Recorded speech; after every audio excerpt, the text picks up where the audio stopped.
Good morning. Today I want to share something that really helped me a lot to understand some things, and so I want to share it with you. Hopefully it will help someone. Because of my upbringing in a very strict religious home, uh, not a truly Christian home, a name only Christian religion was all I had. I thought of God as this hateful, vengeful, mean God who wanted to just stomp me into the concrete, was just waiting for me to do something wrong. That's how I saw God. That was my entire belief about who He was. And after I was born again and started learning about Him, He used a lot of things to show me and teach me how wrong I was about Him. I'd already gotten, we were in Alamogordo, New Mexico, White Sands. I was stationed at Holloman there. And we had bought a Volkswagen because I'd gotten orders to Germany and couldn't take a better car to Germany.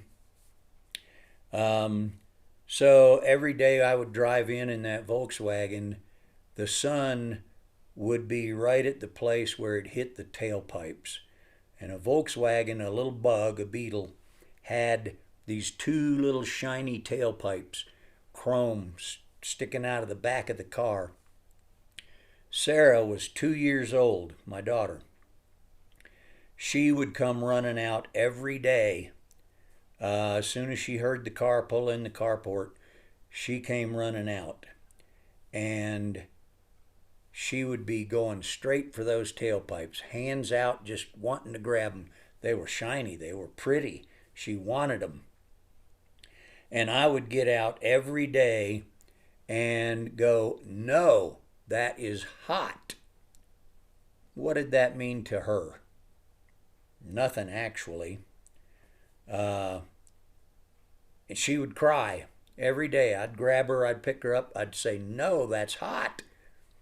And I'd take her away from the tailpipes. She would cry and she'd be upset because I was ruining her fun. Well, one day I pulled in and she comes running out and my seatbelt jammed. And I could not get out of the car fast enough. And all of a sudden I hear her scream. And it just sent shivers down my back. And I go out there and she's got just her both hands blistered. Just absolutely blistered. Blisters are no fun. From that day on, she would still come running out when she heard me to greet me. She'd walk 10 feet behind that car, around it, going, "No, hot, no, hot." Now it meant something to her. Now I want you to think about something. Were those blisters my punishment for her disobedience? I had told her, "Don't do that," and she did it anyway. Were those blisters my punishment? Absolutely not. And God used that to show me very clearly He doesn't even have to punish sin. Sin carries its own consequences. Sin carries its own sentence. The wages of sin is death. Well, sometimes people do things that God said not to do and they die. That's not God's punishment. God told them, "Don't do this. It will hurt you." But we want what we want when we want it, with whom we want it, etc., etc. And we don't understand God's no any more than 2-year-old Sarah understood hot. Every single thing he tells us is so that we're not hurt. I, I, I have paid consequences in my life for doing what I want when I want, when God said don't, more times than I can count. And there are people out there who want to blame God when those things happen. God didn't do it any more than I blistered her fingers. That's just the reality of life. A hot tailpipe will blister your hands.